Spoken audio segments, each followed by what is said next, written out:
नंदू नंदू, अरे बैरिया गिराओ गाड़ी होता। जब देखो बैठ के सोचल करेला। अरे तोरा के मेहरारू मिली, बहुत बढ़िया मिली। सच में? घबरो मत। गुलुआ कहाँ बा? उ तो हगे गइल बा। अच्छा ये बताओ धनिया कहाँ बा? धनिया धनिया? हाँ धनिया ओइजा बैठल होठ पे लाली लगावतिया। चूसता देवरा, चूसता देवरा, चूसता। चढ़ गइल बा का सुबेरे सुबेरे? मार कहे सुंदर मुछा सुंदर बना देला। अरे चंदा वो सुलग बा कि नहीं? का मंदिर बने कि नहीं है? हमरो चिंता बा। हाँ तो चल देख, बैरियर गिरा था, गाड़ी होता। चल। अरे चला आवत नहीं पियक्कड़। अरे रुका रुका, चंदा दे दो। रुको रुको भाई, चंदा दे दो। हाँ चंदा बात चंदा दो, चंदा दो। अरे गाड़ी बैरियर गिराओ, बैरियर। ए रुको रुको रुको रुको। अबे बस आ गइल बे। अबे बस आ गइल। चलो चलो बैरियर गिराओ, लगा का अच्छा कमाई हुई। ए रुको रुको। चंदा अच्छा धंधा बा भैया, बिना मेहनत के कमाई होत बा। कमाए खातिर ना, भलाई खातिर होता है भाई। गांव में भगवान भोलेनाथ के मंदिर बनत बा, वही खातिर चंदा वसूलाता। अरे भैया एमे बकझक करे के का जरूरत बा? हाँ। दान पुण्य के काम हो, जवन मन में आवे तो दे दो। चाचा बढ़िया कहत पड़े, ऊ समझत होंगे, तू समझ। अच्छा ला है ला। चल यार। अरे बैरियर तो गिरावा। क्या बैरियर गिराओ। का रे फिर टैक्स वसूलाता है? टैक्स ना है भैया, मंदिर खातिर चंदा वसूलाता। ये 5000 गामा के हो गई गुंडा टैक्स। चला पहले बढ़ाओ बढ़ाओ आगे। अरे भैया हमारे पैसा कहाँ ले जाता रहो? तो हर माटी लागो, तो हर हिसाब तो शंकर करी है।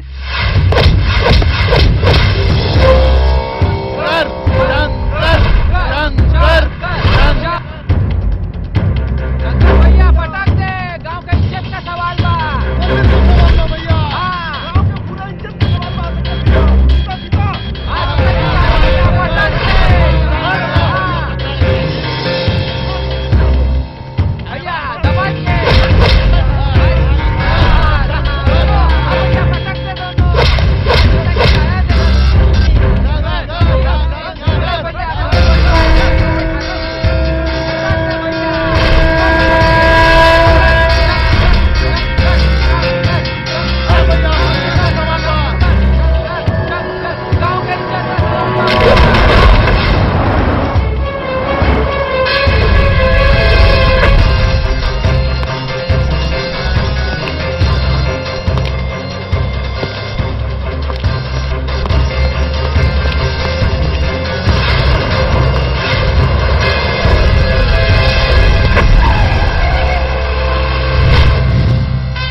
रे तू?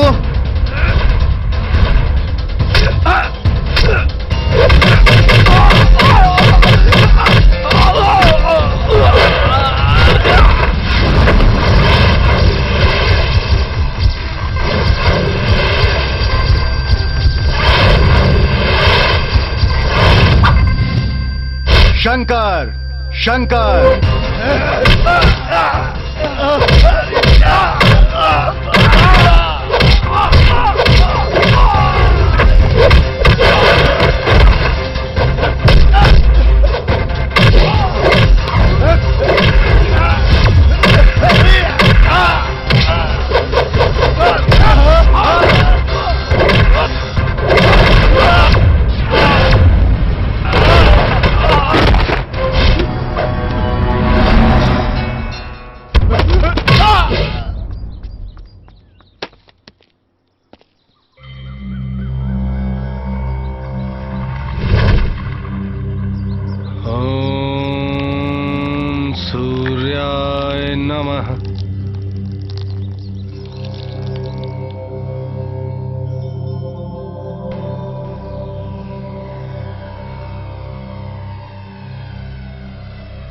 प्रणाम बाबूजी।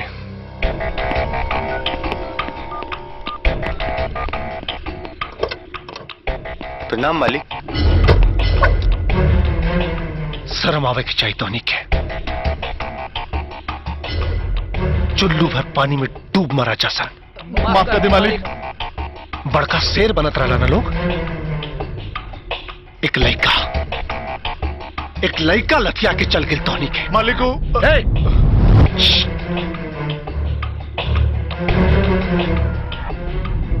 का जरूरत रहे चंदर का पैसा छुए लेगा है? गलती हो गई मालिक। अगर कुछ दे के आए रहता तोहनी तो बड़ा खुशी होता हमरा के, लेकिन हमारा मुंह पे कालिक पोत के आगे लसन। दूर हो जा हमरा नजर के सामने से, नहीं तो गोली मार दे साले। दूर हो। माफ कर दी मालिक। तुम्हारा लौकिया मत। अरे बाप रे बाप। ए माई बताइए। अरे माई सुनो, तुम मारा है करू पहले ही बताओ। ए माई पहले ही बताओ कि तू हमके मारा काहे के बारे में तारा बताई आज अच्छे से बताई। ए माई सुनो ना, अरे सुनियो लो। अरे हद हो गइले। ए भौजी हो बचैया माई मारतिया भाई। अरे बबू बताइए का भाई। भौजी अरे अम्मा जी रुकिए ना अम्मा जी, आज हम भौजी माई के रोका ना, माई मारतिया। अरे अम्मा जी बताइए ना, पता नहीं ना कि एकदम बीच में से हट जा। आज हम केहू के कुछ ना सुनब। अरे लेकिन माई हम कहनी है का, ई तो बताओ। अरे बताए बहनिया बचैए। हाँ माई मारा इंद्रा के और मारा काल तो ही गुरु के चना उखड़ ले रहे। अरे नक्षिप्ती हम कब चना उखड़नी है, भाग यहाँ से। हमरा के नक्षिप्ती कहता रन। अम्मा जी बताई ना बबुआ का गलती कैलिन, काहे मारे बानी। हाँ हो दुल्हन, हम तारा बताई इनकर गलती। कवन गलती बताई इनका। आए आज तारा पता बा विजय बाबू के आदमी के साथ मारपीट कैले सही। बस अब केहू ना बोली। अब हम बोलब अब तो लोग सुन बजा। सुन नक्षिप्ती भौजी, सबसे पहले तो विजय बाबू के आदमी जाके चंदा का पैसा छीन लिहले। और ओकरे बाद जानता रू माई गोलुआ के पटक के मरबो कैले हैं सब। अब ते ही बताओ नक्षिप्ती कि हम जोन कहनी है गलत कहनी है कि सही कहनी है। माई ये झूठ बोला तारन। हाँ रे ये तो झूठा तो है ये। माई ते हर बात पर नक्षिप्ती पर विश्वास करे ले। हमारी बात का तो तोरा के विश्वास नहीं थे। माई सुन ना, विश्वास नहीं है। अरे नक्षिप्ती बचाओ रे। एक चाना के चोरी ऊपर से घुड़कत पड़े। अरे भौजी आई जगह छोड़ दे ना। अरे अब रसरी उठा ले हलाती। आज देखा था नहीं के बचाई इनका के। अच्छा अम्मा जी छोड़ दे ना। अम्मा जी हटा। अच्छा तो लो चला लो बांध लो। जब तोहरा के है नक्षिप्ती पर विश्वास बा तो बांध दे। रसरिया खुले दे तो नटैया दबा देता।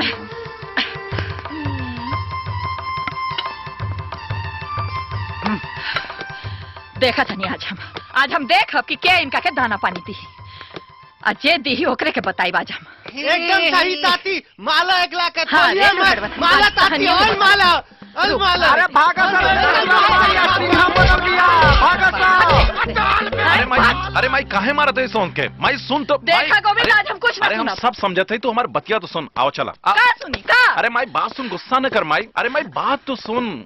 अरे भैया आज ही केहू का ना सुनी है। पकड़ा माई, हमार बात समझ ले कोशिश कर माई। हमार बात सुन माई हम सब पता लगा क्या थे। एहमे अपने शंकरवा कोनो दोष नहीं बा। अरे ई कुल तो विजय बाबू का आदमियन के गलती रहल। हाँ माई। अरे ना हो इस सब तहार सहकैला के नतीजा बा कि इतना बिगड़ गई बा। देखा गोविंद हम कुछ नहीं सुनल चाहत। जाके अपन प्रधानगिरी ओही जा दिखैया, हमरा लगे ना।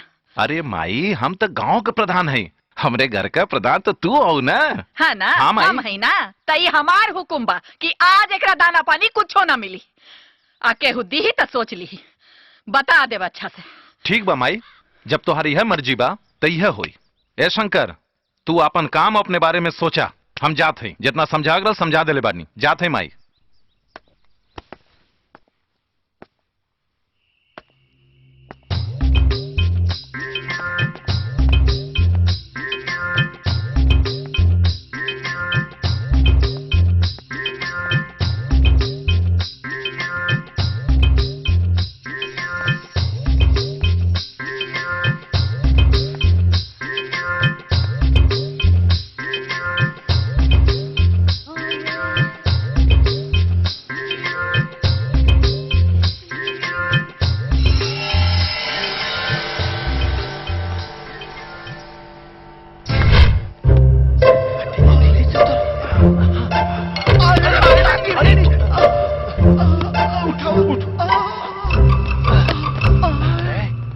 बिल्ले?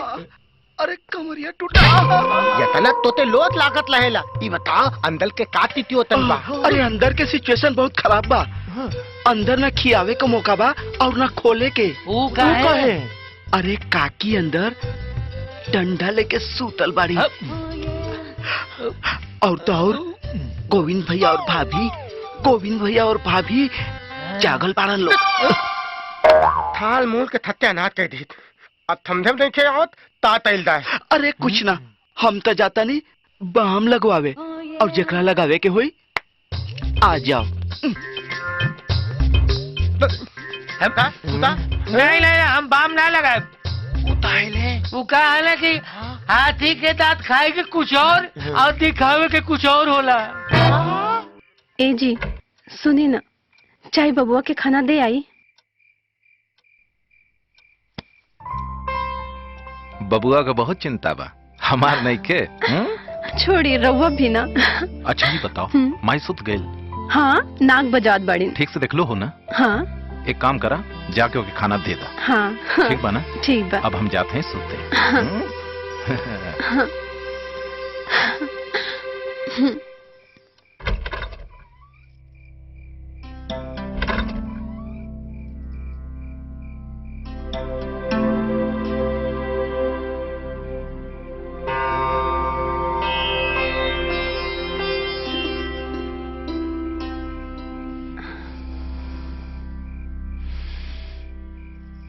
ए बबुआ, बबुआ जी,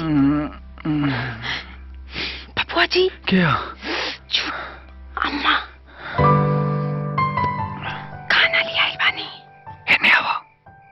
हाथावा बनल बाटे, कैसे खाई? हम क्या होत बानी ना।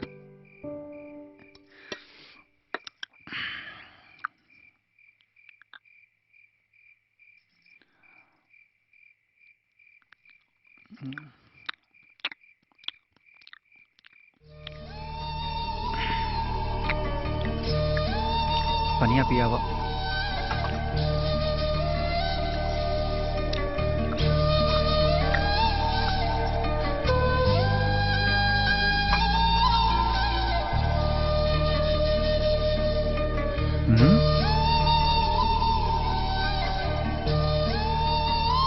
कहो भौजी, ये कमुआ तो पहले हूँ कर सकत रहलू है।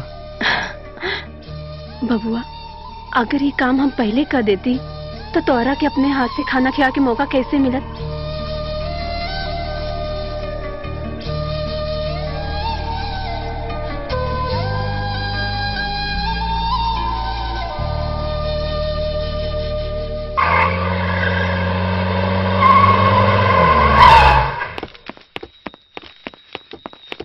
बाबूजी, बाबूजी,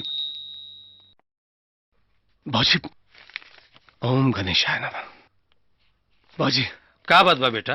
विजय, ई लेटर कैसन बा? बाबूजी, हमरे कामयाबी का लेटर बा। जौना कंपनी के पीछे हम 3 साल से लगल रहनी बाबूजी, आज वो डील फाइनल हो गई हमार। अभी समझ ली कि इतना पैसा कमाई ना हम, जितना ये पूरा जिला जवार में क्यों ना कमाई ले बाबूजी। हमके पहले से ही विश्वास रहला कि एक न एक दिन तो ऐसा काम करबो कि हमार छाती और चौड़ा हो जाई। बाबूजी आज रात के तनी दोस्तन के साथ आप हमारा इंतजार मत करो, खाना खा के सो जाए। ठीक बा, जा जा, खुश रहा।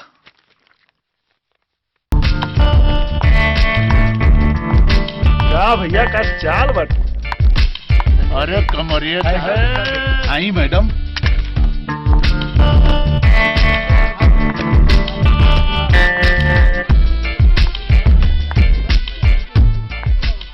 राम राम राम राम। आजकल के सब बिटिया लाज शर्म बेच के खा गई बाड़ी सा।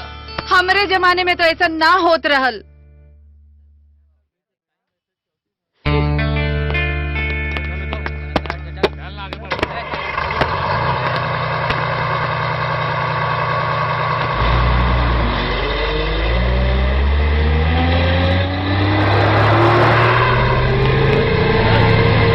चले माल निकाल, चले बुढ़ऊ। क्यों हिला तो गोली मार दे। बुढ़िया जल्दी निकालना तो गोली मार दे। असली माल तो हमरे पास बा, यहाँ आवा ना। अरे असली माल तो एकरे पास बा, बाकी सबके छोड़ी। एकरा कहीं पकड़ के ले चली। चला।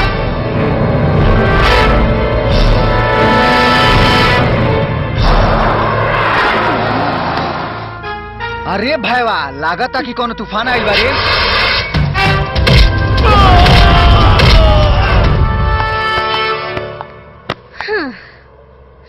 अब बतावा काकी, ई सब तोहरे जमाने में होत रहल? ना बबनी, ई सब हमनी के जमाना में ना होत रहल। काकी आजकल की लड़की दिखावेली तो बचावे के तरीका भी जानेली। जहाँ हम जाइले वहाँ से चोरी डकैती, गुंडागर्दी, मजनूगिरी सब खत्म हो जाला। काहे से हमार नाम है गौरी पांडे।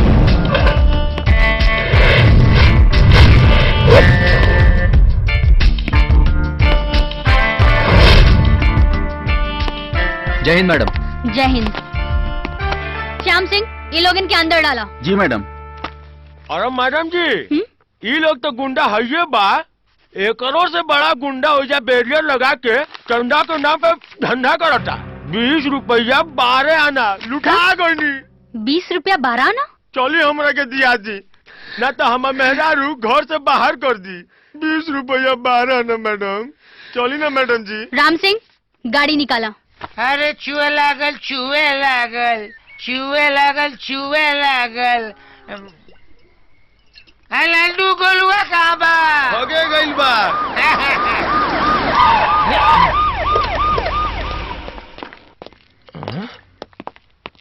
आई मैडम, ये लोग बालन हमरा से जबरदस्ती चंदा वसूले वाला। पैसा के छिल रहा? लेकिन मैडम इनकर पैसा क्यों छीनले ना हो, ये खुदे अपना मर्जी से दे रहे हैं। हाँ मैडम। का रे, ई गांव वालन सच बोल रहल बाड़न? ना मैडम, ये हमरा के इतना दिगदिगा दिलस कि हम रिसिया के पैसा दे देनी। ई कौन तरीका है चंदा वसूले के? मैडम कई साल से चंदा वसूलाला, आधा मंदिर बन चुकल बा ना। वैसे भी दान धर्म तो लोग अपना मर्जी से देला ना। मंदिर के बना रहल बाड़न ते? ना, हमार दोस्त शंकर। बुलावा ओकरा के। अब जो शंकर, शंकर भैया, शंकर भैया, शंकर भैया, शंकर भैया, शंकर भैया, शंकर भैया। का रे? दरोगाइन आइल बड़ीन। दरोगाइन? हाँ। वो कहे? बेचना लेके आइल बा। अरे वो तोहरा के बुलावत बिया।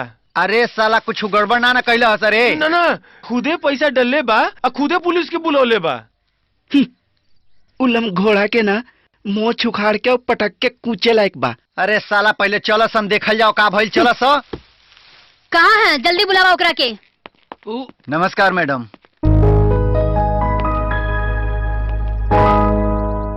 मंदिर के मामला है आज, यही से छोड़ दे रहल बानी। कल से तुम्हारी डिब्बा और बैरियर नजर ना आवे के चाहिए। चेहरा तो हर नजर हटे ना ईमान अम्मा जी जल्दी आई ना। का भाई? अम्मा जी आई ना, जल्दी आई ना। ओढ़ी के चांद देखी ना बउआ का करत बाड़े। वो देखी।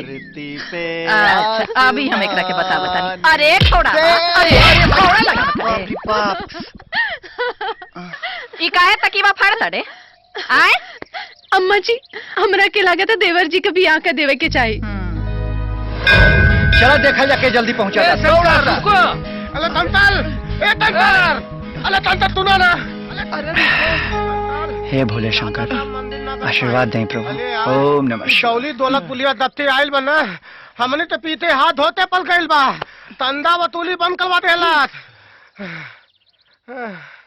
अगर ओहू के पटा के अपन काम करवावल जाए तो? हाँ। अरे भाई हवे तो उहो एगो लड़की न, जब ओकरा दिल में प्यार जागी त सगरो निक लागे लागी। और इसे भी जाना तड़ा का, जहिया से हम ओकरा के देखले बानी हमारा दिल के सुई वही पाटक गइल बा। दिनन तपना देला देता आउ लईती ना खेलनी है खेलनी उतलाते पतावते थातिल खेल दैतन दीतल ताही समझला। अरे एड़ी उचका के चांद पकड़े के सपना देखत बाड़े हैं। चंपक सही कहता। कहाँ दरोगाइन और कहाँ घुमक्कड़। जा वैसा ललकी मिर्ची बिया खैबा तो मुंह में जर जाई। अरे धनिया माँ, मिर्चिए ही कौन जौना के खैले पर मुंह न जरे। हाँ? अब तोलो देखत जा उधर गोइनियो पटी अपन काम होई। बुझला सा? हाँ चल। ए, इता तारी आप कुछ करी का हो चाचा, का हाल चल बा? अरे शंकर आवा आवा, कहा कैसे आयला है? प्रणाम। प्रणाम प्रणाम। का चाहिए? अरे चाचा हमरा के चाहिए जेवर। कौन कौन जेवर चाहिए? ऐसन बा कि हमारी बहन का पड़ल बा बियाह। आवत रहनी हो तो गोविंद भैया कहना कि जब जाते बाड़ा तो तनी ढेर सामान ले आइयो। पैसा का तो टेंशन बा ना, ठीक ना? तो पहले एक काम करो, शटर गिरावा। अरे अच्छा। भाई बड़ा लेन देन बा। हाँ, हाँ। ए शटर गिराओ चंपक। अब तो अरी लगे जौन जौन बढ़िया माल बा हमके दिखाओ। बंद कर देनी अंदर जौन होई तन होई। ई देखा हेला करे धनियावा माल तो बड़ा धैले बा ना। आई देखा बड़ा जानदार बा हो, बड़ा जानलेवा माल धैले बड़ा हो। हाउ वाला हो माल तो बड़ा बढ़िया बढ़िया धैले बड़ा। अब एक काम करो, अब चुपचाप पुलिस के फोन लगावा। ई कौन डकैती है भैया? खुदे पुलिस बुलावर था। अब तोहरा के ना बुझाई कि कौन डकैती है।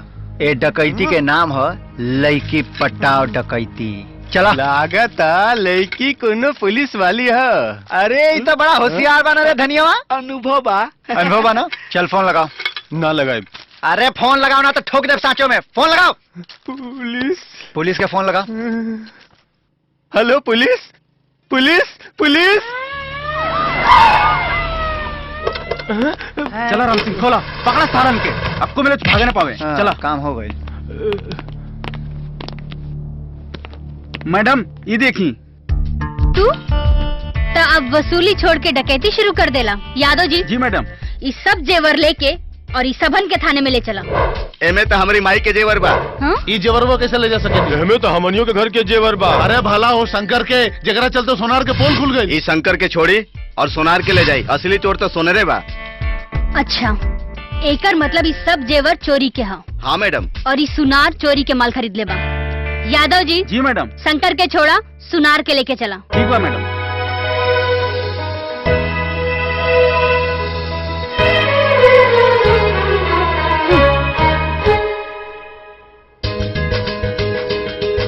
चला।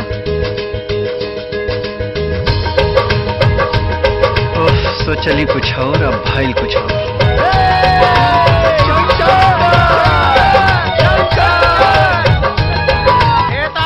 हाँ भैया बलिया का ताय पिया बता। बैठा बढ़िया पिया होता नहीं बैठा। हैला का तो तारा हो आले तला कामयाबी थोला मिली मल दे। गुल्लू गौरी के पटावे के अब एक ही रास्ता बा। कैसे भी कह के हमके ओकरे लॉकअप में घुसे के पड़ी। अरे राम राम काली भैया।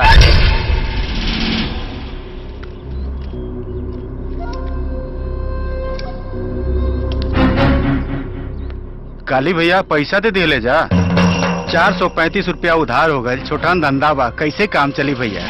साले तोर हिम्मत कैसे भइल रे? काली से पैसा मांगी के। गलती हो गई भैया, पूंजी बिना धंधा टूटत बा। ये रास्ता मारे मिल बोल गई। दिया। अगला बेरी मंगले तकाट के यह पान के दुकान पर टांग दे। गलती हो गई भैया। जवन उखाड़े के बाद उखाड़ लिए। काहे पैसा ना देबो हो? कोनो जज कलेक्टर हवा, अफसर हवा, मंत्री हवा कि विधायक हवा? काहे पैसा ना देबो? तू के हवे रे? एकर भाई भतीजा चाचा मामा के ई तोर बहनोई लागेला हैं? बहुत दिन के बाद कोनो माई के लाल से पाला पड़ल बा। बहनोई तो हम चोर लागे नहीं। मजा आई, अब बहुत मजा आई।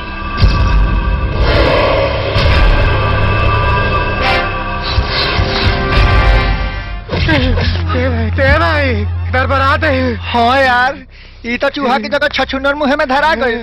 अरे का हो ये धनिया? लगता मारी।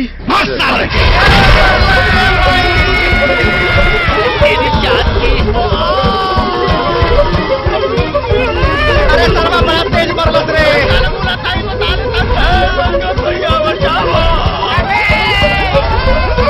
अरे माई रे माई।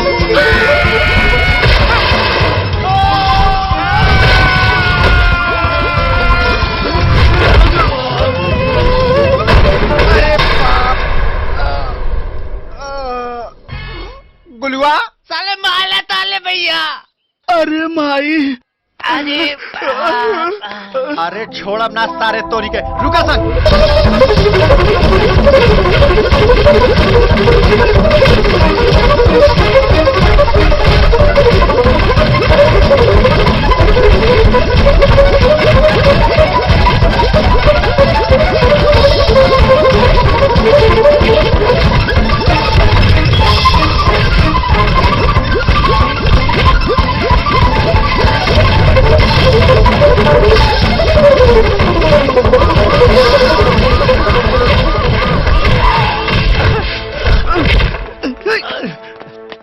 अरे मैडम असली गुंडत काली बा, शंकर अच्छा लड़का हो, शंकर हमनी गांव का हो, हई बहुत अच्छा लड़का है मैडम, असली गुंडा हो काली बा मोटका।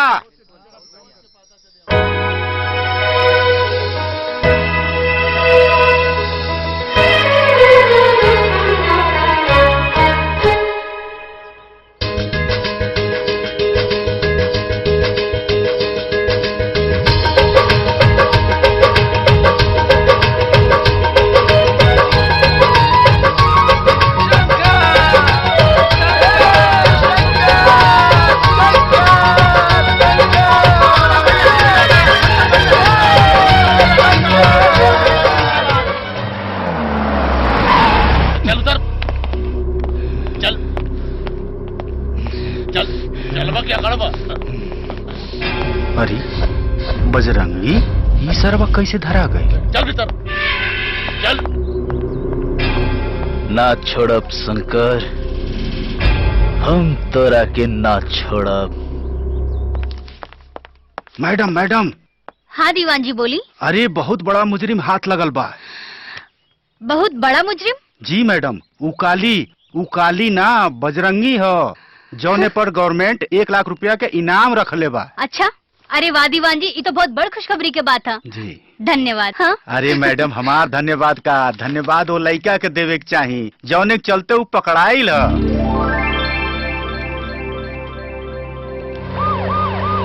अरे रुका रुका, चाचा शंकर के कहीं दिखला? हाँ हाँ जी मैडम, ऊ और दोस्त ऊ सब चौराहे के तरफ जात रहे। ठीक बा, तू जा। जी चला। लागत शंकरवा साला कुछ कैले बा। सुना, शंकर के कहीं दिखला? हाँ नहीं ना लौकल हा। चला। अरे चंपक, हाँ? गोलुआ कहाँ बारे लौकत नहीं खे? अरे वो चिकना खातिर गरम गरम समोसा ले आवे गइल बा। अच्छा समोसा ले आवे ना, हाँ। उ हगे गइल बा। हैं? ना हगी तो महका के रख दे। अरे ना यार, ओकरा के तो आदत बा, जब देखो तो पैंट खोल के बैठ जाला। आई मैडम। पुलिस? शंकर, हम तोरा के थैंक यू बोले आयल बानी। Thank you? वो कौना खुशी में मैडम? दरअसल काली एगो इनामी बदमाश रहे जौन शंकर के कारण पकड़ाइल ह। यही से हम शंकर के थैंक यू बोले आयल बानी। इतना बड़ा खुशखबरी के इतना सीधा साधा थैंक यू का मतलब? एकर मतलब ही मैडम कि काली जैसन बदमाश के पकड़ैला के खुशी में बाजार में नाच गाना के एगो छोट मोट पार्टी रखाइल बा। ओ मेरा जरूर आइब। अरे ना ना, हम वहाँ कैसे आई? अरे धनिया, ये दिल से थैंक यू बोले नहीं आयल हो, ये तो बस फॉर्मेलिटी पूरा करे आयल बाड़ी।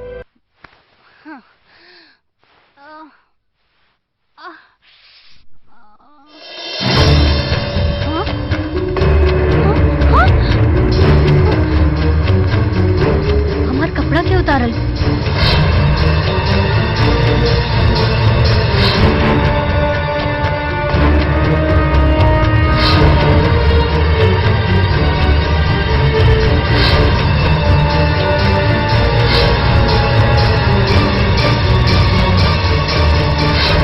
शंकर के तो हम ना छोड़ब। कैसे पता ये तात आइल ना ना।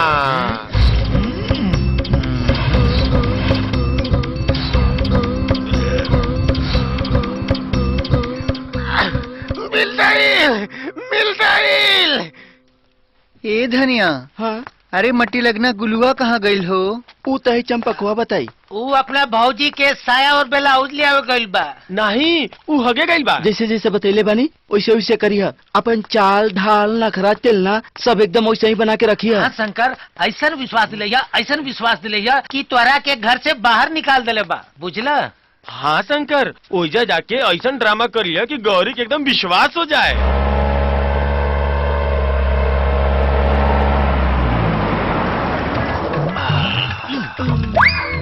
अरे बड़ा देरी से रोकने वाली है।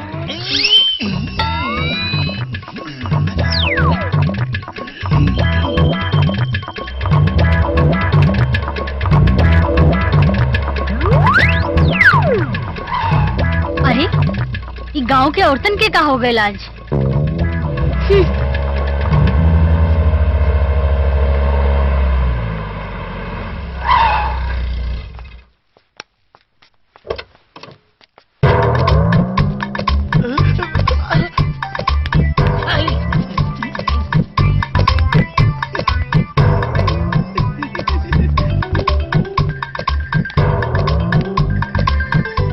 ये सब मैडम कहा ना हमार कपड़ा के उतारल हम ऊ कहे रउए कहनी मैडम। व्हाट? हम कहली? हाँ अरे रउआ तो कल काका कहली काका कहली, हम का बताई रउआ के? का कहली? का बताई?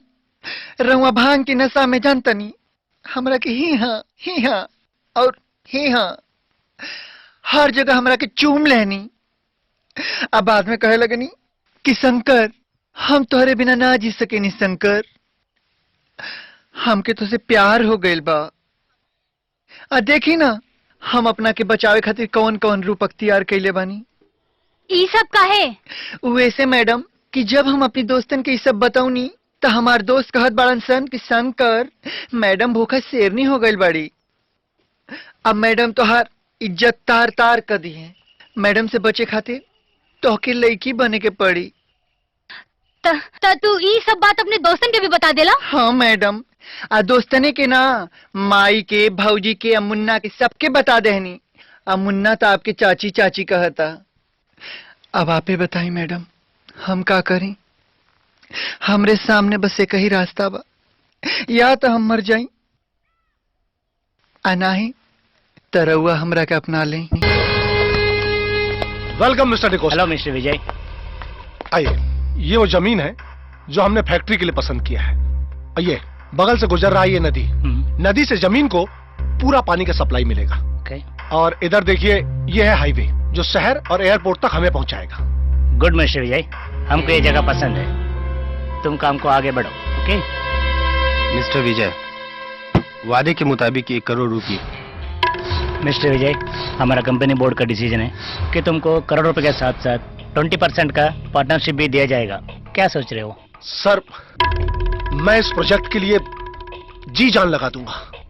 That's good. कोई भी कसर मैं अपनी तरफ से छोड़ूंगा नहीं सर। ओके, आप निश्चिंत रहिए। ओके मिस्टर डिकोस्टा। ओके मिस्टर विजय। मिस्टर विजय, हम तुमको वार्न करता है, ये फैक्ट्री वेरी डेंजर है। इसका एसिड वाला पानी हजारों एकड़ जमीन को बंजर कर देगा। हमको सब कुछ क्लीन पेपर वर्क चाहिए, समझ गए? Don't worry mister D'Costa. Okay, आप निश्चिंत रहिए, हर चीज क्लीन और पेपर पर मिलेगा। कूल। ओके, कम ऑन गाइस।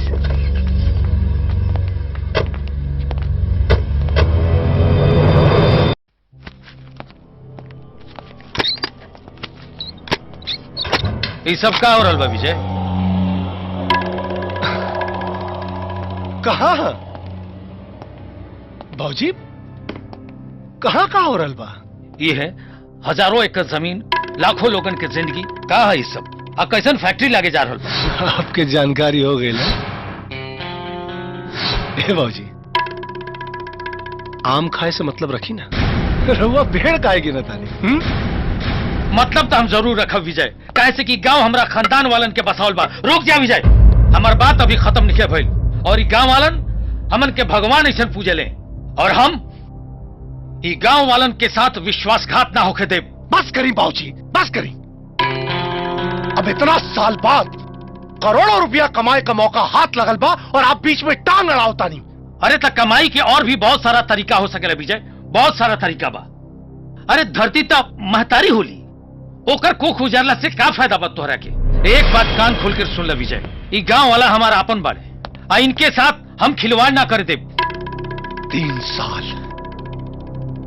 बाबूजी, 3 साल अपना जिंदगी का बर्बाद करनी है हम ए प्रोजेक्ट खातिर। यहां से लेकर विदेश तक का खाक छन्नी हम। निवाला हमरा मुंह के पास आ गई बा। कौनो कीमत पर ए निवाला के छीने ना दे। और हां, अपना आंख में धूर, कान में तेल और मुंह में ताला लगा ले। कहीं ऐसा ना हो कि बाप बेटा के बीच का मर्यादा खत्म हो जाए।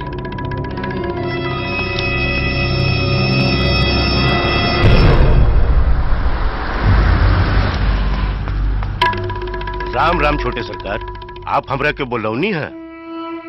मुरारी, हमरा के तोहर साथ चाहिए। तू हमार साथ दा, बदला में हम तोहर झोली रुपयन से भर देब। हुकुम करी सरकार, कहां सर कटवावे के बाद? ना, न सर कटवावे के बा न काटे के बा। हमरा ये जमीन में से 100 एकड़ जमीन चाहिए। जमीन? ये जमीन में हम फैक्ट्री लगवाना चाहता नहीं। और ये फैक्ट्री तबे लगी जब एक गांव जवार के लोग और प्रधान अपना लिखित रूप से रजामंदी थी। बाकी ये घड़ी प्रधान हम ना, गोविंद बा। 75% किसान होकर फेवर में बा। और हम अपना काम के शुरुआत वही 25% लोगन से करल चाहता नहीं जो तोहरा फेवर में बाड़े। जा और जाके समझावा बुझावा लोगन के। जमीन का दुगना कीमत और फैक्ट्री में परमानेंट नौकरी मिली। बाकी में हमरा का फायदा हुई? एक किसान के पीछे 50,000। बाकी कैसे का करे के बा तोहरा के अच्छी तरह मालूम है।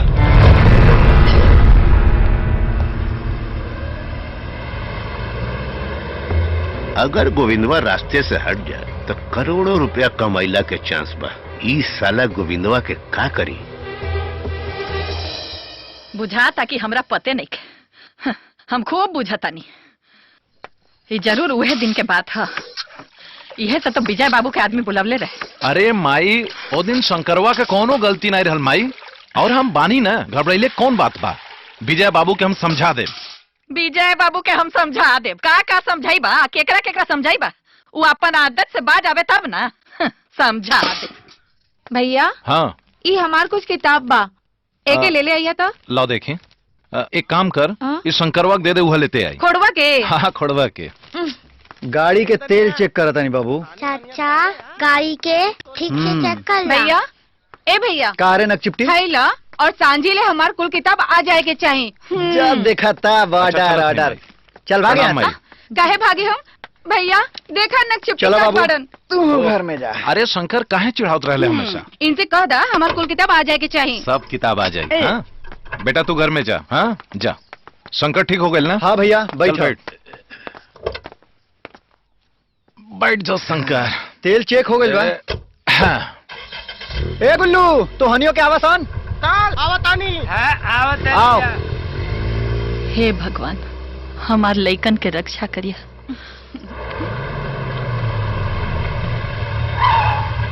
प्रणाम प्रधान जी। प्रणाम प्रणाम। काहे सिपाही जी, कोनो बात बका? कौनो बात नहीं के, हम खुशखबरी सुनावे वाला बानी।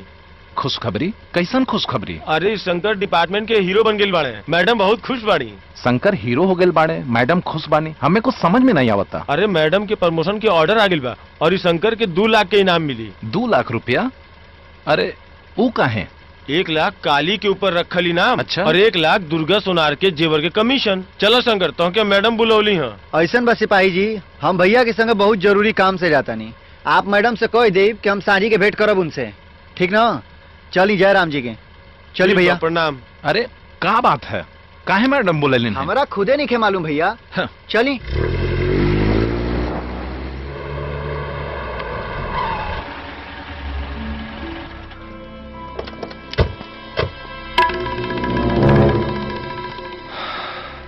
गामा जी मालिक, चाय का इंतजाम कर जी। नमस्ते प्रणाम विजय बाबू। सरकार। यह है तुम्हार भाई शंकर। हाँ भैया, यह है हमार भाई शंकर।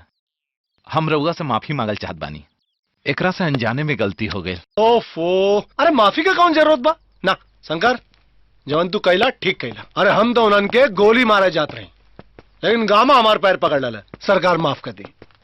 लेकिन हाँ शंकर, हमरा के तोरा से एक बात का शिकायत बा, एक गलती तू कैला। कैसन गलती? कैसन गलती इनसे हो गई?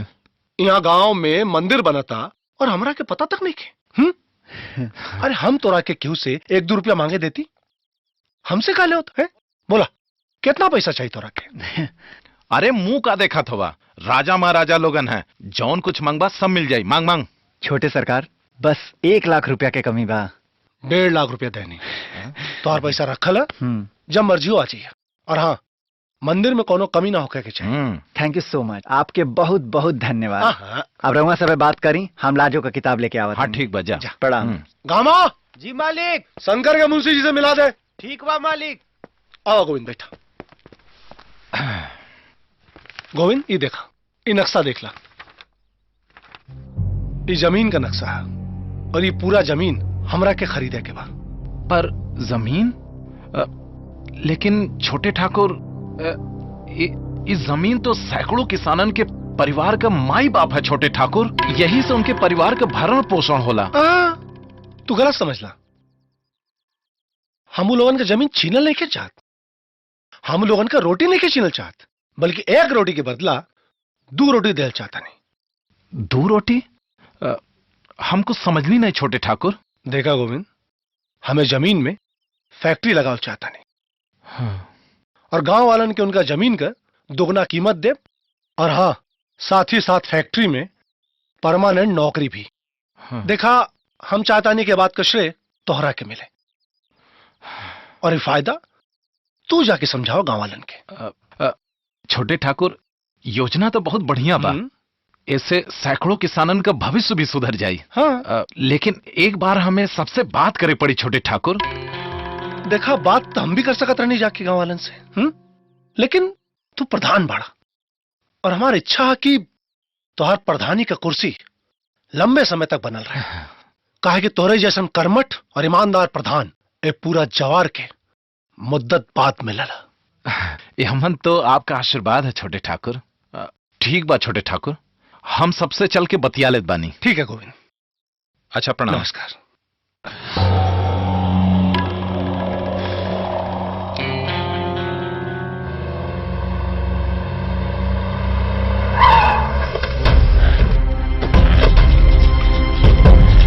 अरे रास्ता कहाँ रोकत हुए तेसोन, का बात है? हम हैं यमदूत। अबे यमदूत, माँ कसम मारब एक जनी बन जाइबा भूत। एकरा के हाथ से नहीं के मारे के, एकरा के तो कोटी कोटी काटे पड़ी।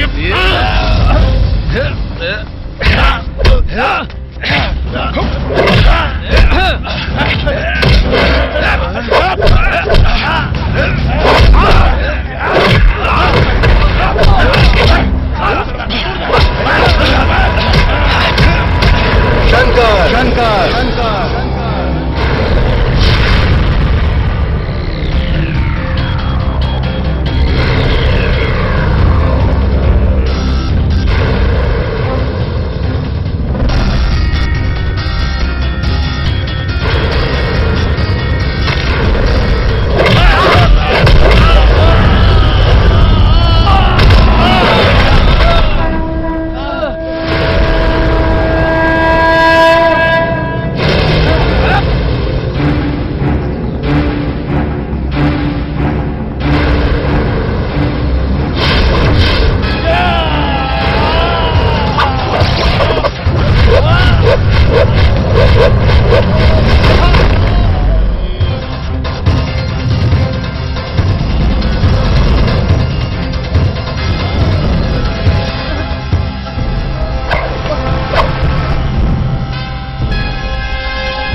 आज सवेरे ही से हमरा बुझात रहल कि जरूर कुछ न कुछ होखे वाला बा, और उहे साच हो गई। आज शंकर ना रही तो पता न का भइल होत। इला ए नक चिपटी, ते काहे रोत रे? हाँ देख, हमके कुछ हो नहीं के भाई, एकदम ठीक तो बानी हम। लेकिन भैया तेरा के चोट लगा। अरे कुछ चोट वोट नहीं खेला गल, चल चुप हो जाओ, रोवल ना जाला पागल। गोविंद, प्रणाम छोटे सरकार। प्रणाम माता जी, प्रणाम। प्रणाम। बैठ नहीं बैठी, जरूरत नहीं। विजय बाबू, आप और यहाँ कैसे? ये सब कैसे भइल?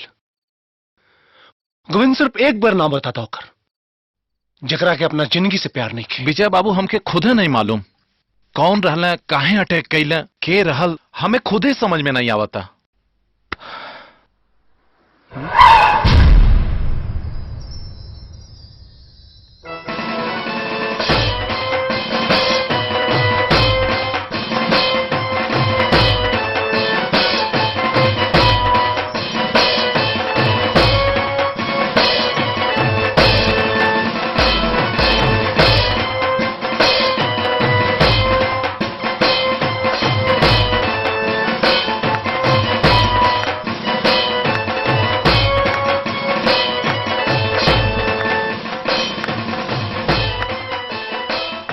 गृह प्रवेश पहली बार आवा तारी, का करी?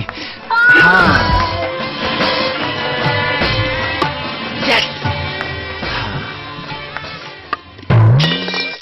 हो गई। ये हम पता लगाए। प्रणाम। नमस्कार। ये हम पता लगाए कि ई हमला के पीछे केकर हाथ बा। हम उ सबन के जमीन, आसमान और पाताल से भी ढूंढ निकाले। बैठिए, हम बोलो नहीं। लेकिन भैया, इनकर कौन जरूरत रहा? कैसन बात करता रहा गोविंद? अरे तोरा पर हमला भइला और हम चुपचाप बैठ जाए? ना, बिल्कुल ना। ए बात का जांच हुई और हम पता लगाई कौना माई का लाल बा जौना का करेजा 5 हाथ का हो गई बा। तेरी माँ का 3-5 बड़का हिटलर बनत रहला सर। एगो गोविंदवा के कुछ न उखाड़ पौला, जिंदा छोड़ देला, वो घायल बना के। भैया ओकर फन तो हमनी कुचले जात रहनी, लेकिन का करी, ऐन वक्त पर ओकर भाई आ गई। अरे तू हो के मार देले रहता, साला हमार रास्ता के सारा कांटे दूर हो गए रहा। गलती हो गई भैया। इतना जल्दबाजी भी ठीक ना होले मुरारी। आप हम तोरा ही बतावे खातिर रहनी है कि गरम गरम खैला से मुंह जल जाला। आज तोरा बेवकूफी वाली हरकत के कारण हमार सारा खेल बिगड़ जाए। छोटे सरकार, हम ये कदम खेल बिगाड़े खातिर ना, राहुल के साथ देवे खातिर उठौले बानी। साथ निभावे गई कौन तरीका मुरारी है? गोविंदवा के मारे का तू लोग प्लान बनौला और हमरा के खबर तक नहीं के। हम सोचनी छोटे सरकार, गोविंदवा मर जाए तो हम प्रधान बन जाए, और अगर हम प्रधान बन जाए तो राउर काम बड़ा आसानी से हो जाए। वक्त रहते अगर आज बात पे हम पर्दा ना डालती तो बहुत बड़ मुसीबत हो जाएगी। और एक बात तू लोग ध्यान से सुन ला, आज के बाद कौनो भी कदम बिना हमसे पुछले ना उठाई बा लोग। बात समझ में आ गई? जी छोटे सरकार।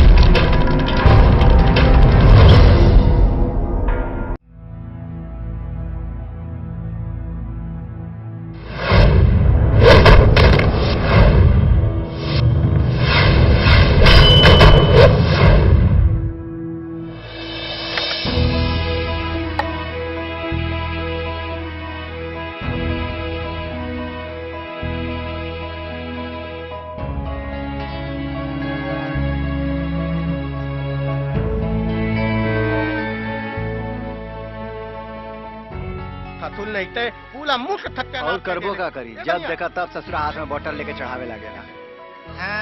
गोविंद, का भइल? का सोचत बड़ा बेटा?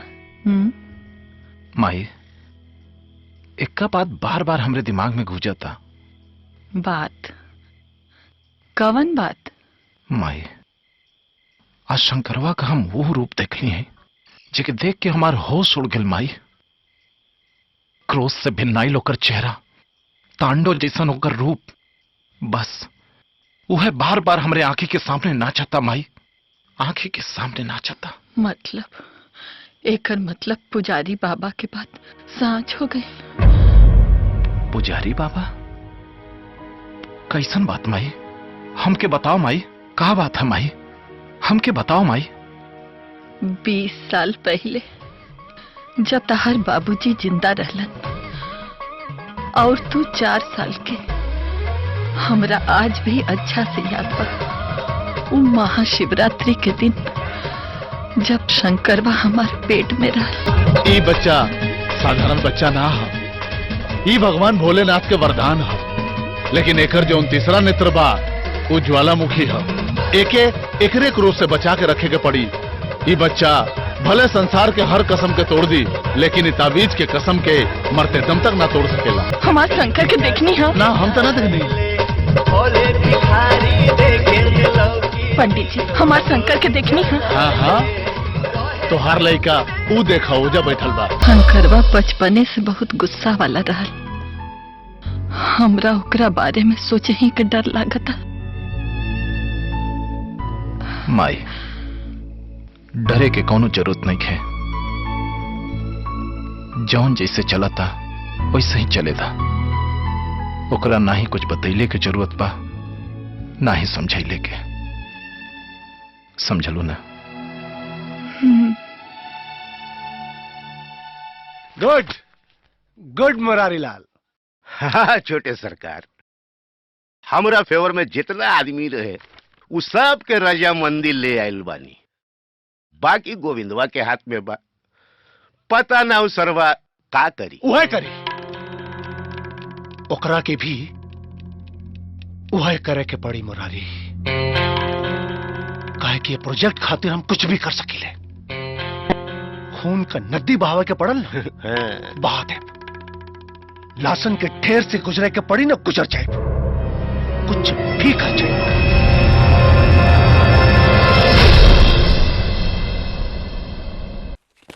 चला तो चल जाए। अरे भैया, वो अपन गांव के प्रधान हो, जरूर कोनो खास बात हो। हाँ चला चला चल जाओ। प्रधान हो। प्रणाम प्रणाम।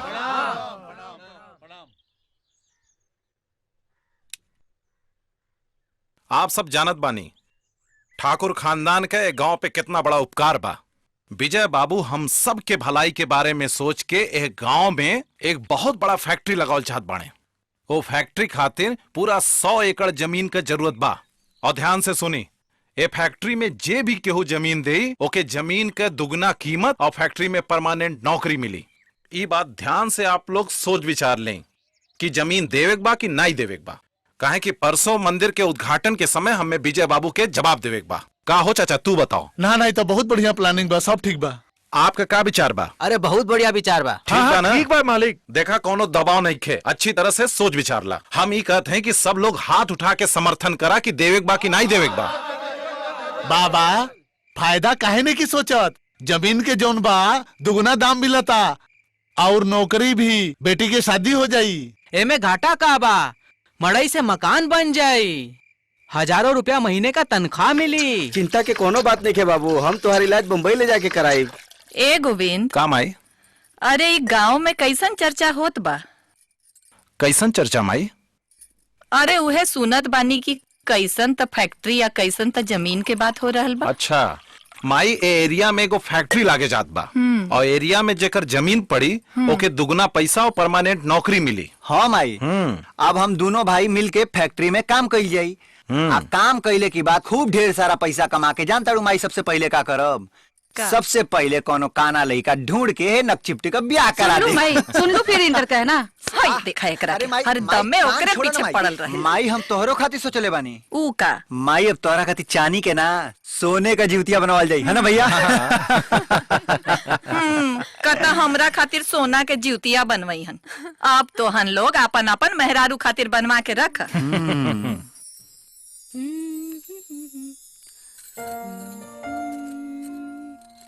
हाँ? अरे ऐसे अचानक, बिना आवाज बिना खबर? कुछ दुर्लभ चीज अचानक से देखे के मिलेला। ए मिस्टर, ज्यादा लार मत टपकावा, अभी तो हर कोनो दाल ना गली। ए मैडम, अगर ऐसे ही रहबू ना तो दाल ना पूरा के पूरा पतीली गल जाई। अच्छा तोहर इतना हिम्मत। अब देखा हिम्मत हमरे अंदर बटले बा, हिम्मत ना रही तो हम एगो दरोगाइन पटवले रहती। अच्छा अच्छा बतावा कि का बात बा। हाँ ऐसन बा कि बिहने हमरे मंदिर के उद्घाटन बा और तोहरा के ओमे आवे के पड़ी। अच्छा हम जरूर आइब। एक बात और, नाच गाना के प्रोग्राम रखल बा त तोहरा के नाचहू के पड़ी। और एक बात, तोहरा के हमरे बगल में खड़ा भी होके के पड़ी। बगल में एकर मतलब? पंडित जी बतावत रहना कि शंकर तोहरे बाजू में तोहरे धर्मपत्नी के खड़ा होके के पड़ी। चल हट बदमाश, चला जा अरे यहाँ से, हमरा के बहुत काम सुना यार, करे बा। हले ओफ ओफ ए अरे सुना तो एगो बात बा। का? हाउ देखा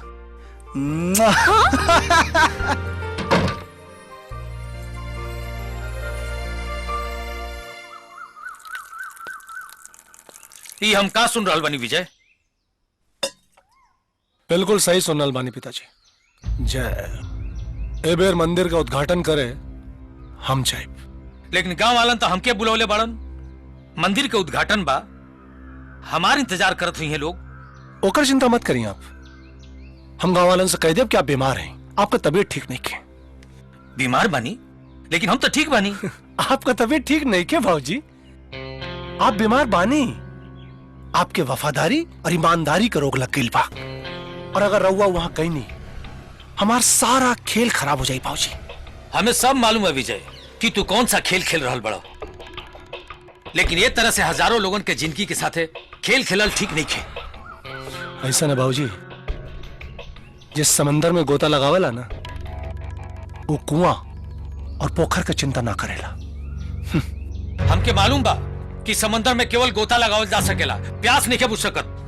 बाबूजी, समंदर में प्यास बुझावे खातिर ना, मूंगा और मोती निकाले खातिर गोता लगावल जाला। लेकिन मूंगा और मोती शरीर के ही शोभा देला, हरिया इंसानियत के ना। बाबूजी के दवाई दे दे। और इंसानियत खातिर इंसान बने के पड़ेला, तोहरे जैसा शैतान ना। गांव वालन के सारा कागज मिल गइल बा और सबकर दस्तखत भी हो गइल बा। कल आपसे आके मिल ले और सब कागज दे दे। गोविंद, तोरा से हमके यह उम्मीद रहे। काल मुलाकात हुई। ठीक बा।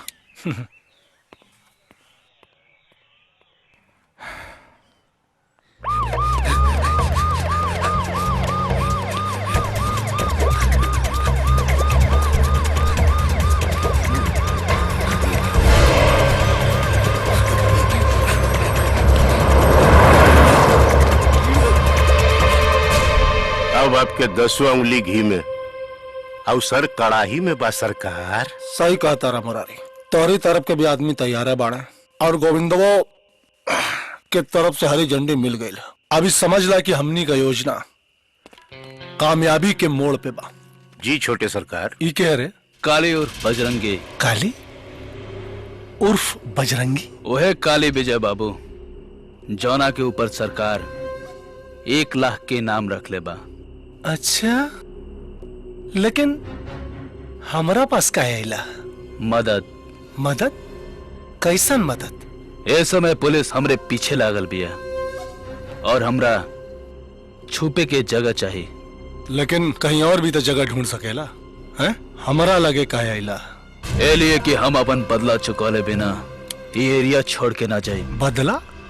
शंकरवा से मौका पैते हरामी के ऐसे रहता जैसे कौनो कसाई पकड़ा रहता होके। लेकिन शंकरवा से तोहर का दुश्मनी बा? वही के वजह से हम जेल गनी। आज दर के ठोकर खाद बानी विजय बाबू। आदमी काम के बाद छोटे सरकार, आड़े वक्त में काम आई।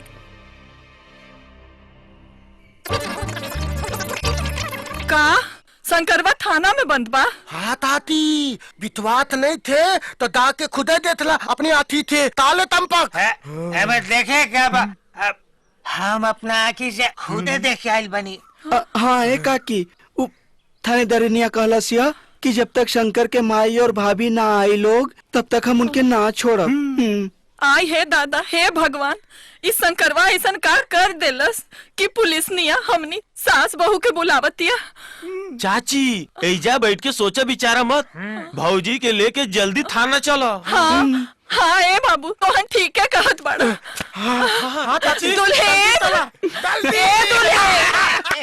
दुल्हन, दुल्हन, ए दुल्हन। अरे काना भैली पूछ, हमार शंकरवा के पुलिस निया थाना में बंद कैले भी, हमनी सास पतो के बुलावतिया। हमनी के लेकिन ऊ काहे हमरा का पता बा, पता न गोविंद कब ले आई है। दुल्हन चला थाना पुलिस के बाद बा, पहले भैया के आ जाएदा। भैया के तो आ जाएदा, तब ले हमार शंकरवा के मार मार के चटनी बना दी। हमू चलब माई। ये लड्डू बटाता, बैठ जा, अमुन्ना के संभाल, अकेले हम ना रहो। दुल्हन चला ये सब रखा, चलिए अम्मा, चला ये दुल्हन। आई ताती आई, आई जल्दी आई।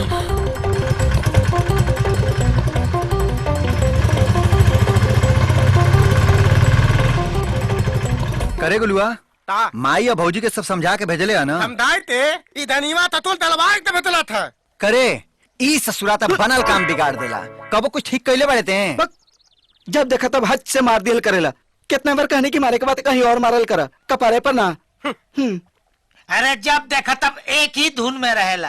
अरे भैया जाइयो या मत, जानता रहो का हो? हाथी के दांत दिखावे के कुछ और, खावे के कुछ और होला। मैडम, हम ही लोगन के ले आयल बानी। अच्छा ठीक बा, बिठावा उ लोगन के। ठीक बा, आई आई। आप लोग यहीं बैठी, मैडम अब्बे आवत आनी। ए दुल्हन, लागत कि खिया पिया के मारियन सन। अम्मा जी डंडा भी रखल बा।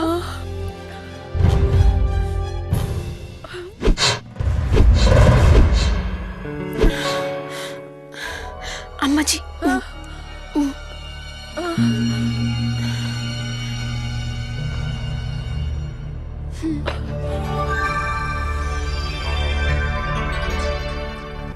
आप हमार गुड़ काहे छुअत?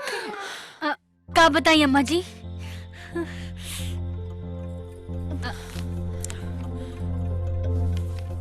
इली भौजी, एमे सब लिखल बा।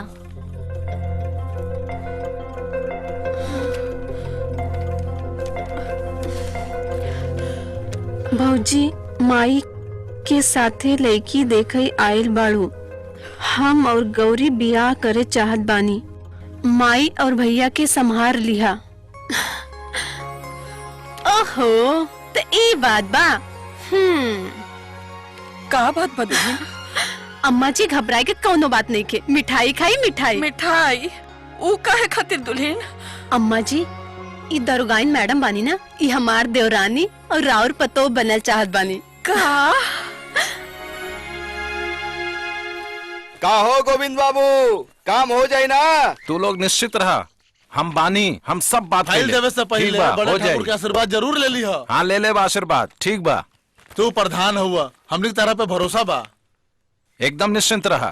ठीक बा, भगवान तो हर कल्याण करे।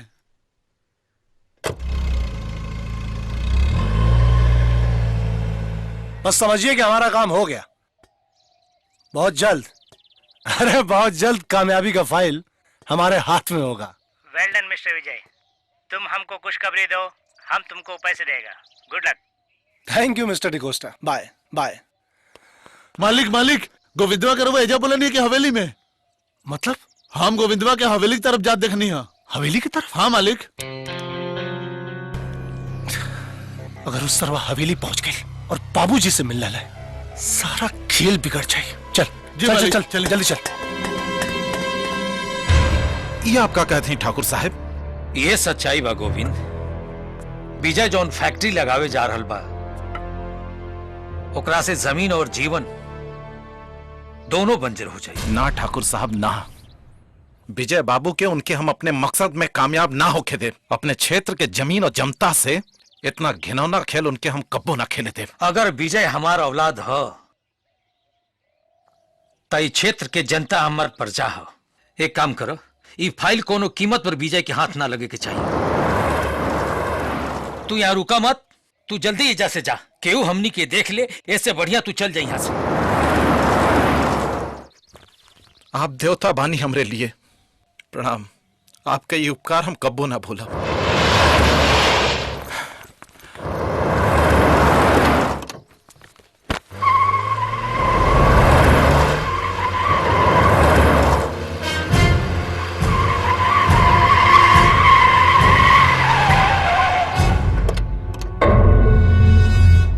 कहाँ गोविंद?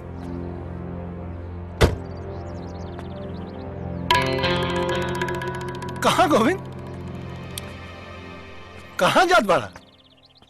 तोहरा के तब अपने पास बुलौले रही ना, तब वापस कहाँ? यह लिए कि तोहर सारा सच्चाई के बारे में हमके पता चल गई। तू हमके और ये क्षेत्र के जनता के बर्बाद कर चाहत बाड़ा। अच्छा अच्छा, सच्चाई तोहरा के पता चल गई। हाँ, तो सच्चाई तोहरा के पता चल गई और इहो पता चल गई बा कि ये क्षेत्र का जमीन और लोगन के साथ तू कौन खेल खिलताड़ा, बुझला? और एक बात कान खोल कर सुन ला, हमरे जीते जी ये हरगिज न हो पाई। गोविंद, फाइल हमरा के देता, ओकरा बदला में तोरा के इतना रुपया देब ना कि तोहर 7 पुश्त बैठ के खाई। अरे थूकत है ऐसा रोटी पे, जौन रोटी लोगन के लाश पे बैठ के खाइल जाला, और थूकत बानी ऐसा पैसा पे, जौन पैसा अपने धरती माँ के हजारों एकड़ जमीन के बंजर बना के ओकरा बदला में मिलेला। कहावत है, शेर अपना जबड़ा में आयल शिकार हाथ से जाए न देला। सुन ले होगा? हे ठाकुर साहब, कान खोल के सुन ला, न तू कोनो शेर हवा न हम कोनो शिकारी। तेरी तो पकड़ा साला के, पकड़ा साला के।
उठाओ एक राके, ले चलाटे में अपन मकसद पूरा हुई, इस साला के बनाई चोर।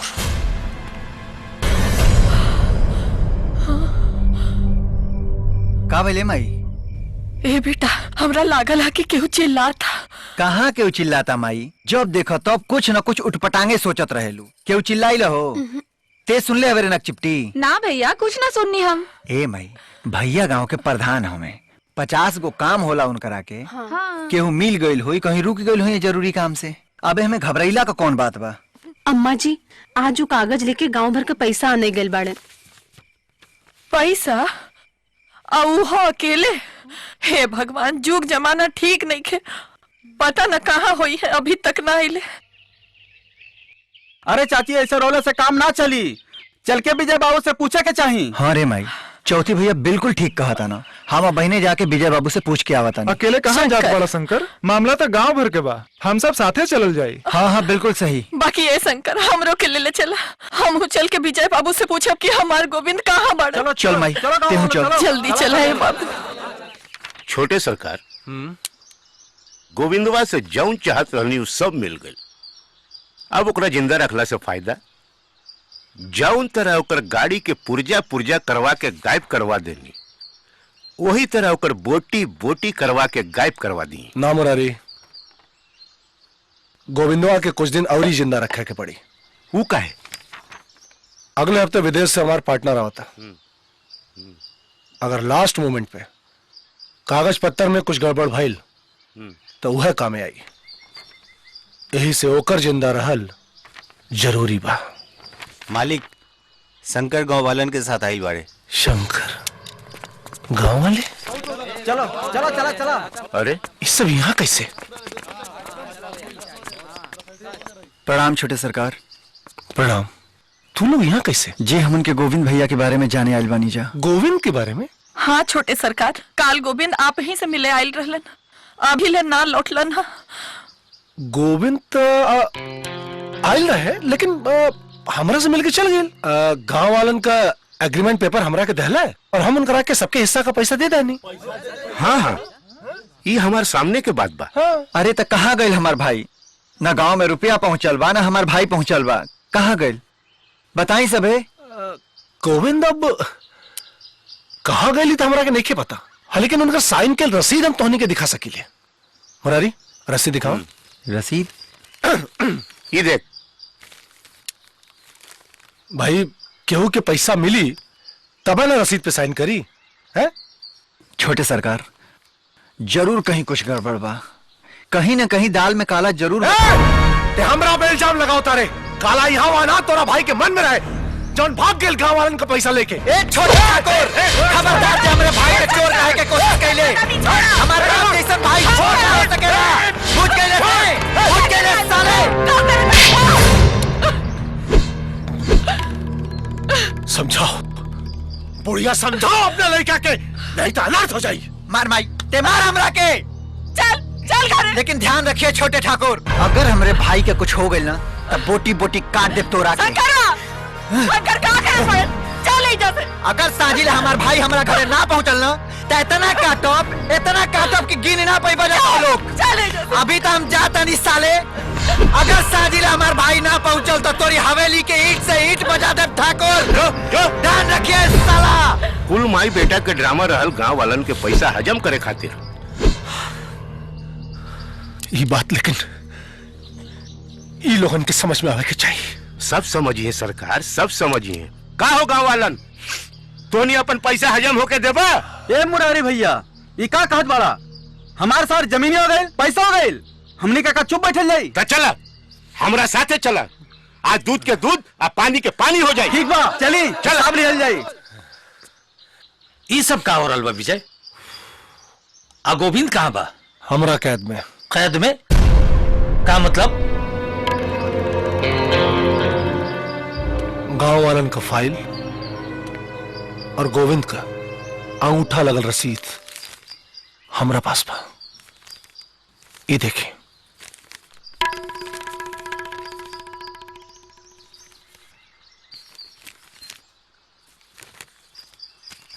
आखिर ऐसा काहे कर रहल बड़ा विजय? काहे घर के मान मर्यादा के काहे बिगाड़े पर तुलल बड़ा तू? रहुआ वजह से। हमरा वजह से? ये जौन कुछ भी हो रहा बा रहुआ वजह से हो रहा बा। अगर आप उस दिन गोविंद के कान ना भरती तो ये दिन देखे के ना पड़त। और अगर आज गोविंद का जान खतरे में बा सिर्फ राउर वजह से, और अगर अभी भी आप गोविंद के जिंदा और सही सलामत देखल चाहता नहीं ना तो चुपचाप मौन व्रत धारण करके तमाशा देखी बस। नहीं तो रहुआ के पता बा कि राउर औलाद का कर सकेले।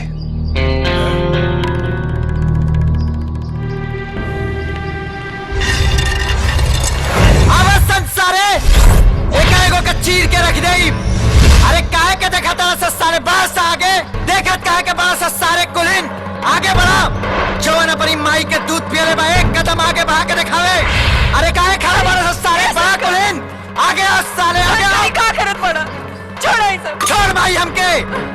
इस साले लोग कहता हमार भाई चोर है, हमारी राम जैसन भाई के साला लोग चोर कहता है। आगे बड़ा सारे काट के रख दे। ये देखा भाई चोरी करे आई सरवा सीना जोरी देखत का बड़ा सन मैं साले के। हट भाई। अरे बाप रे बाप। जवान अपनी माई का दूध पीले बा बड़ा सन आगे भोलेनाथ के क्रिया एक एक जन के लाश भेज देबो करी घरे। और साला और चल सदर जाता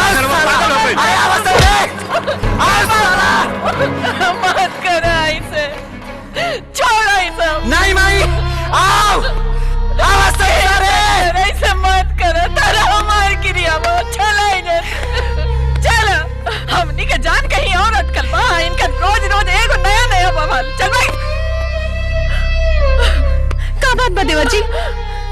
पापा कहाँ बड़े बताई ना। अरे हमके नहीं क्या मालूम भौजी। अगर हमके मालूम रही कि हमारे भैया कहाँ बने तो दुनिया में आग लगाओ को पड़ी तो लगा देती, लेकिन अपने भैया के लिए खेती हम। आज हमें कर रोज रोज के बवाले खत्म करते।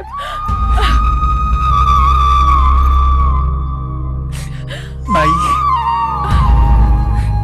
ये तो का देलू माई। एकदम ठीक कही नहीं।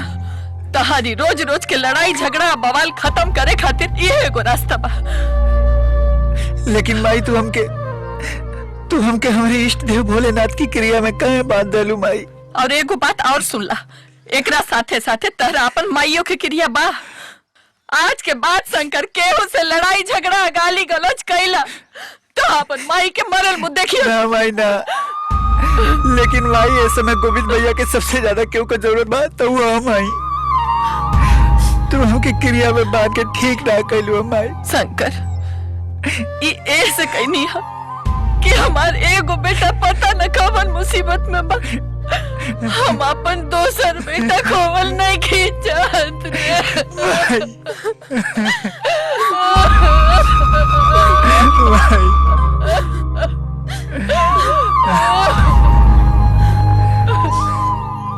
गौरी, माही के उदास चेहरा और भौजी के बात बात पे रोल अब हमसे देखल नहीं खींचा। मुन्ना हमसे बार बार पूछेला कि ये चाचा हमार पापा कहाँ बाने, कब ही हमार पापा। अब तू ही बताओ गौरी हम क्या करी। शंकर संभारा अपने आप के। अगर तू ही तरह करबा तब बाकी सबकर का हुई। हाँ, और वैसे भी ई वक्त कोनो रोए और चुपचाप बैठे के ना हा, कुछ करे के बा। क्या करी गौरी, कहाँ जाई अपनी गोविंद भैया के देखे, कहाँ ढूंढी अपने गोविंद भैया के हम। शंकर सबसे पहला था गोविंद भैया के गाय बैला की रिपोर्ट दर्ज करवा दो। रिपोर्ट? अभी मामला संगीन हो चुकल बा। गोविंद भैया के ऊपर गांव वालन के पैसा लेके भाग गए के इल्जाम लागल बा। और शंकर अब तक गांव वालन भी भैया के खिलाफ हो चुकल बा। अगर ये दुनिया भी खिलाफ होके बोले कि हमार भैया चोर हमें तो हम ना मान सके नहीं। हमरे भैया के खिलाफ कहीं न कहीं कोनो साजिश कल जाता गौरी। केहू तो बाजे हमरे भैया के फंसावे की कोशिश करता। यही बात पता लगावे के बा कि आखिर कौन रचत बा साजिश और के फंसावल चाहत बा गोविंद भैया के। और ई सब बात के पता गोविंद भैया की मिलना के बाद ही हो पाई। ता शंकर तनी तू ठंडे दिमाग से सोचा कि आखिर ऐसा के हो सकेला जेकरा घरे गोविंद भैया जाके कुछ दिन रह सकेले। श्रीवास्तव जी। श्रीवास्तव जी? हाँ गौरी, भैया के एगो दोस्त हुआ पटना में रहे ना, बैंक में मैनेजर हुआ श्रीवास्तव जी। वो भैया का बहुत अच्छा दोस्त हुआ। तो ठीक बा, पटना कितना दूर बा, चले की तैयारी करा। अरे हाय देखा हो, चोर के भाई सीना जोर जाता। अरे इतना बेईमान हवा सर। हाँ हाँ भैया ठीक कहा तरा। अरे हराम के रुपया जो मिल गई बा। हाय देखा बात तनी को एकरा आंख में शरम। अरे जे हमनी के रुपया खाई ओकरा कौन होई कौन।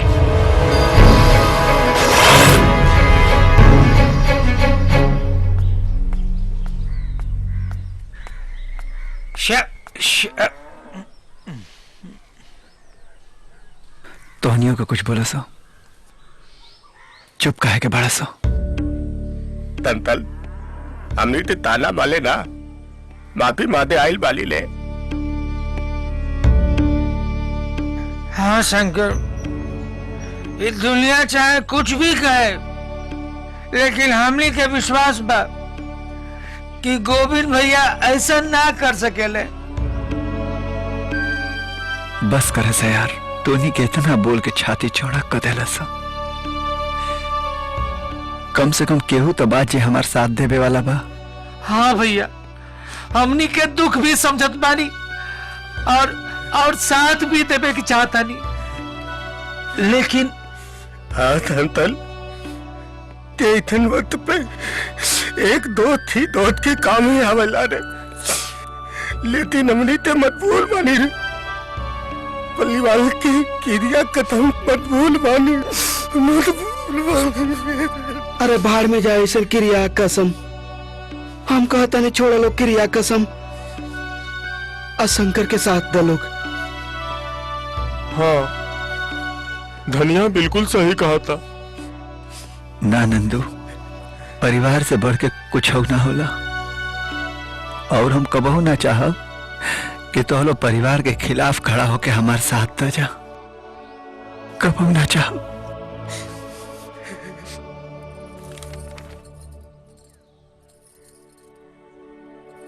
अम्मा जी ले कुछ खा ली। ना दुल्हन, हमरा खाए पिए के मन नहीं करत।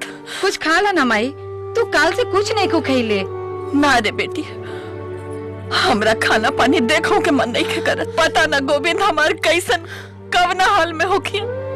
भाई हम शहर जाता नहीं गोविंद भैया के ले आवे। गोविंद शहर में पड़न का?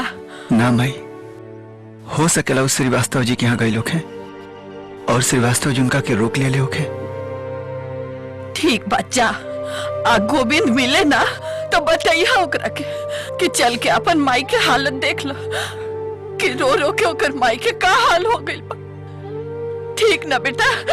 आ ओकरा ओकर मेहरारू अब बहिनों के हालत बताइए कि यो कुल खाना पानी छोड़ देले बड़ी। हाँ माई, हम जरूर बताए, जरूर बताए माई। हम गोविंद भैया के लेके आए माई, लेके आए।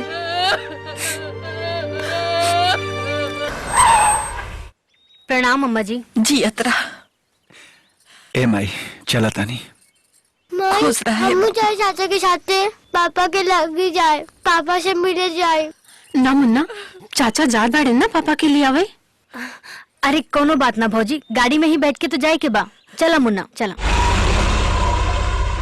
मुरारी सुनी ले, तू गाना बड़ा अच्छा गावाला। सुनावा कुछ गाना सुनबा? हाँ सुनाओ। जिना प्यारे कैलस हो जवानी में, जवानी में वो डूब मरे चुल्लू भर पानी में। अरे तो प्रधानी का चुनाव लड़े, सिंगर कहे ना मैं बढ़िया गावे मुरारी। है गामा?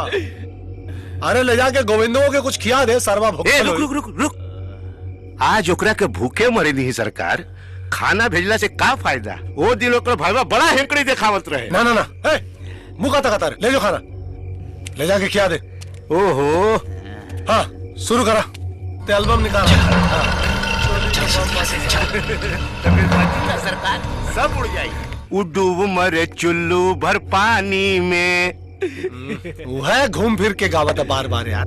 अरे दुइया लाइनिया आवे कि अगवो कुछ गई बा।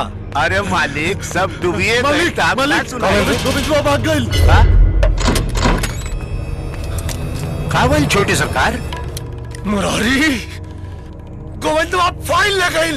हमरा क्यों फाइल कौनो भी कीमत पे चाहिए साले, हमरा क्यों फाइल चाहिए। माई, अरे माई। भैया भाभी जल्दी आओ, गोविंद कहिया आइल मैडम। गोविंद बताइए आ गई ना, बताइए ना। हां देखो छुट्टी से का भैया। अरे हमारा बात सुन माई, हमारा बात सुन। सब बता दे माई। अम्मा जी देखिए ना का भइल। प्रणाम काकी, प्रणाम, नमस्कार। सवार इनके गोविंद, फाइल कहाँ? हम सच कहते छोटे ठाकुर, फाइल हमरे पास नहीं बा छोटे ठाकुर। गोविंद हमरा सर पे खून सवार बा, यहाँ जितना देखा तारे ना कौन ना बची, जान से मार दे सबके। हाँ छोटे ठाकुर, हमार बात मानी छोटे ठाकुर। हमरे पास फाइल लाई बा छोटे ठाकुर, फाइल हमरे पास नहीं बा छोटे ठाकुर। गोविंद फाइल कहाँ बा? छोटे ठाकुर हम सच कहता थी, हम बिल्कुल सच। गोविंद फाइल कहाँ बा? नहीं बा छोटे ठाकुर।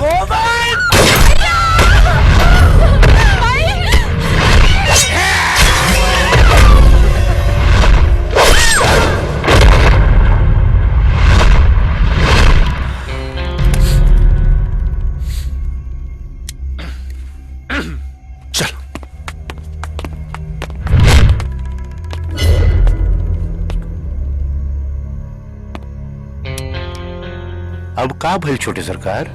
सबूत ना छोड़े के चाहिए, भौजाई के भी गोली मार दे। ठीक बा। काकी, हे काकी, उठा। काकी,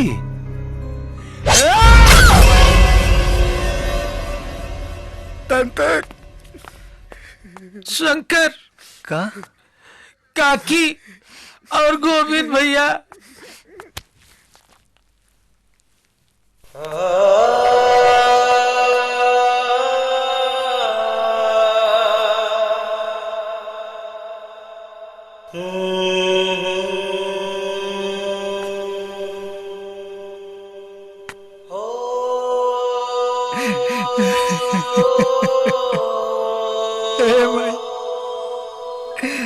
भाई भाई भाई कहाँ हो गए भाई? भाई भाई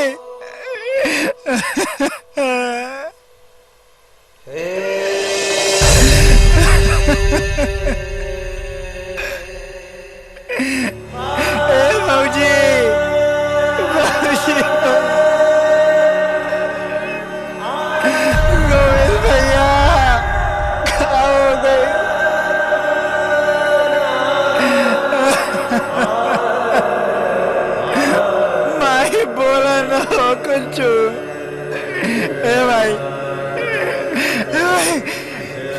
अरे नक्चिपटी बोल रे ए भाई, भाई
थल हमने तो तोले थाथे बन।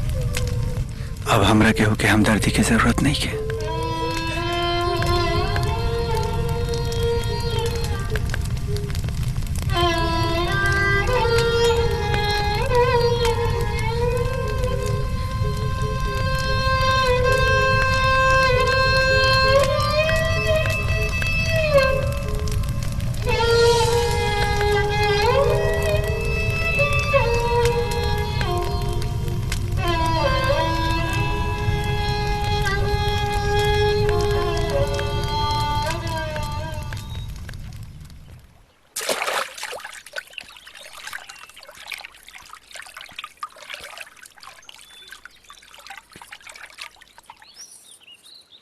शंकर का सोच रहल बाड़ा?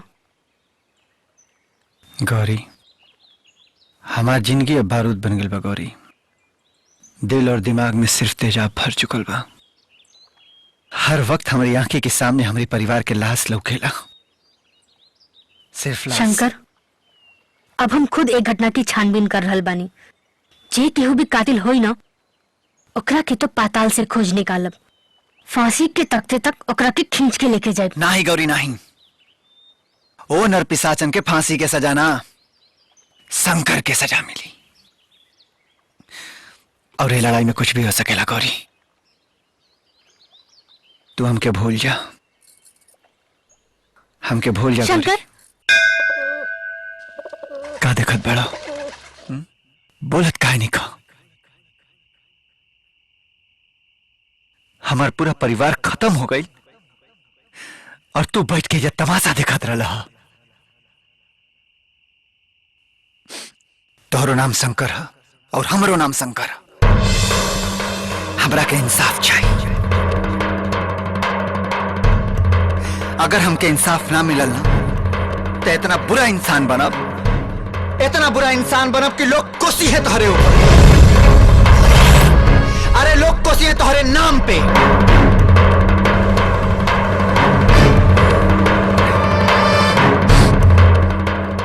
हमके रास्ता दिखावा प्रभु। बतावा हमके कि हमरे माई, हमरे भाई, हमरे बाबूजी, हमरे बहन के कातिल के है। अगर ना बताओला ना तो जौना हाथ से तुम्हारी मंदिर बनौले बानी वही हाथ से कहे को ईंट उखाड़ के मंदिर के फेंक दे बाहर। आपन तीसरा आंख खोला प्रभु। बजावा इंसाफ के डमरू और हमके रास्ता दिखावा अपन शक्ति। दिखावा भोलेनाथ, दिखा दो। और अगर ना दिखाओला ना तो हमारा विश्वास तोहरे ऊपर से उठ जाए। हमार विश्वास तोहरे शंकर तारा के ठाकुर बोलोले बाड़ा। वो कहे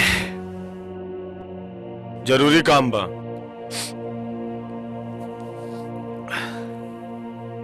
मुन्ना चला मुन्ना।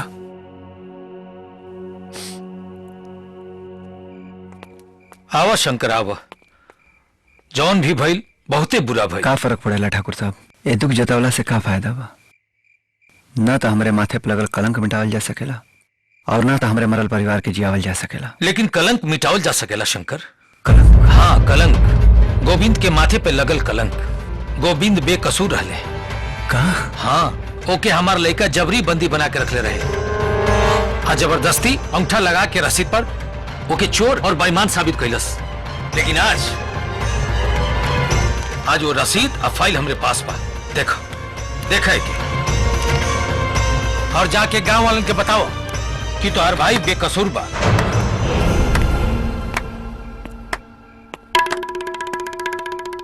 वाह बहुत खूब बाबूजी। दाद देवे के पड़ी। तारा महानता की जुग बदल गई। जमाना कहां से कहां निकल गई लेकिन तोरे खून से जमींदारी वाली ईमानदारी ना गई। दुनिया से वफादारी और अपना बेटा से गद्दारी। बाबूजी हम आपसे तो बाद में निपटा। दे शंकर फाइल दे। ये फाइल हमारे भाई की बेगुनाही का सबूत है ठाकुर। और कसम भोलेनाथ की ये फाइल तो का दुनिया छीन सके हमसे। अगर हम अपने माई के दिल क्रिया में ना बानल लाती ना चीर देती थोड़ा के। बुझले साला लड़े मरे के समय नहीं खे। जो फाइल लेके जो। शंकर गोली मार दे। तो यहाँ से तू जो। हम गोली मार दे। तू जो।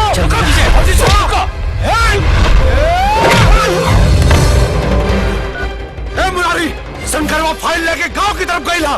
उस साला कोनो भी कीमत पे गांव तक ना पहुंचे के चाहिए। ठाकुर जैसे ही अगर वो फाइल हमरा के ना मिलल ना तो साले पुट्ठे तोरा के भी वैसे ही काटा जैसे गोविंद बा और ओकरे परिवार के कटले रानी। अरे काट के रख दे साले, काट के रख दे तोरा के। अरे हे भगवान शंकर की रक्षा करिया।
ली मालिक। चाचा उठो, चाचा चाचा उठो ना, चाचा उठो ना, चाचा चाचा चाचा चाचा चाचा उठो ना, चाचा चाचा उठो ना, चाचा उठो ना, मिस्टर डिकोस्टा, चाचा उठो ना, चाचा चाचा।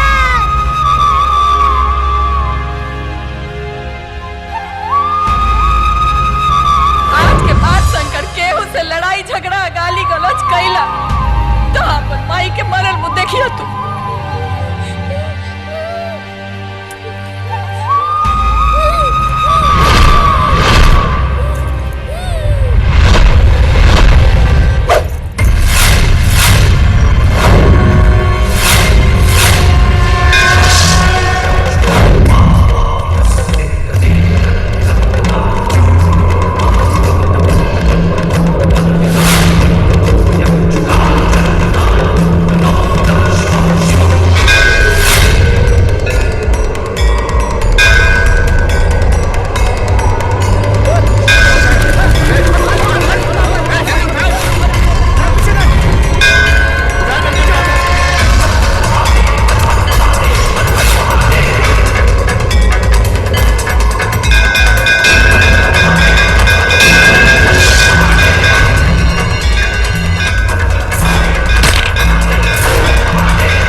शंकर के मिलल गौरी गणेश के साथ है। धनिया के मिलल पुदीना, नंदू के ओकर सपनों के रानी मिल गई, और चंपक के मिलल ओकर दारू। और गुल्लू कहाँ बारे?